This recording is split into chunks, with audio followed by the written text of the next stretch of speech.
All right, here with Deja Akindele. And Deja, you were training at, I guess, one of the premier training facilities in the nation for basketball, playing at Chicago State. Obviously, you knew about it. Talk to me about the first experience of meeting Tim Grover.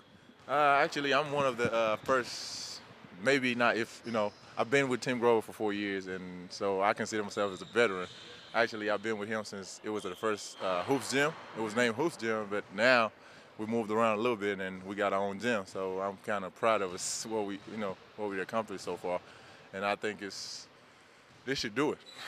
You could say here, this is home. This should do it, yeah. I mean, we finally got our own stuff, and we should be here for a while. You talk about the names that have come through. Was that an influence to you? I mean, everyone says Jordan, Jordan, Jordan. I see you got the Nike out, the shirt on. Was that a big influence for you coming, or was it also hearing about some of the guys in the league now and what they've been able to do here? Actually, my dad, it was listening to the radio, and he heard the interview about eating right, and Tim Grover was actually on TV, and he came home and told me about it. I was like, well, he's just one of the trainers, whatever. And, my agent ended up bringing me here to work out with him. So, and I just fell in love at first sight. And my first day, me and Jordan was actually like workout partners. Like, I come in at 6 a.m., he here at 6 a.m., so we kind of become buddies. So, I mean, it was just a vibe, like everybody was getting along, and they like me. MJ can't come in the gym without saying, where's the African, where's the African at, like, so it was a vibe there. So, and I've been here, ever since. And, I won't trade it for the word. I really think I'm making progress. I know Tim works on the physical and maybe even more so the mental and the way you approach the game. Did you also pick something up from Jordan when you watched him next to you? Yes, most definitely. I spent a couple of months with MJ here for my first year. Watch him play one-on-one, a couple of times with Troy. Did you beat him? No, I didn't play him one-on-one. He actually beat Troy Bell one-on-one, and he's like maybe 15, 20 years older than him.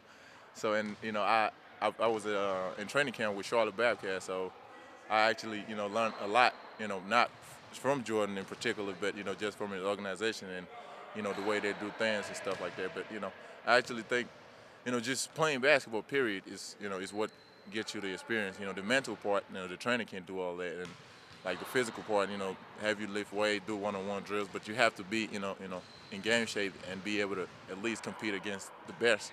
And I think we got some of the best here with regards of Q Richardson, Dwayne Wade, and Antoine Walker is the word, and hey, Kobe Bryant will be here after after another championship, right? That'd be a good look, I mean, I've never been up close to Kobe, so I mean, I'll be looking forward, to block a shot a couple times.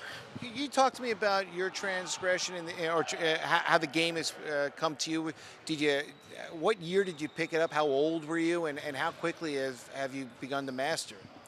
It's actually been real short for me because I started basketball 6 years ago.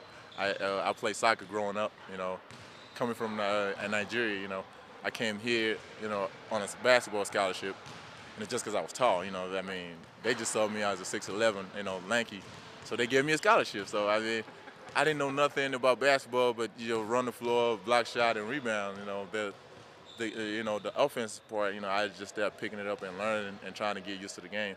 But I think it's coming along just fine. I'm proud of where I'm at right now. Everybody want to be, in the NBA and, making good living. But I'm proud of where I'm at right now because, I just started and all these guys been playing, maybe 15, 20, maybe since there was 2 or 3. So, and, I'm here and I'm still hanging.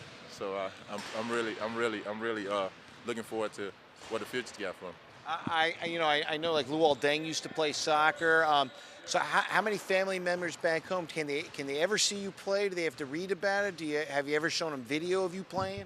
I'm actually one of the fortunate ones that both my parents been in the state since the 70s, I think. So, and I got 2 sisters in London, I got 2 here, and I got 2 back in Nigeria. So, I mean, most of my family actually seen me play, except for 2 in Nigeria. So, and they heard about it and things, and get on the internet and stuff. But I'm real fortunate where what I'm saying, I have most of my families here, so I really.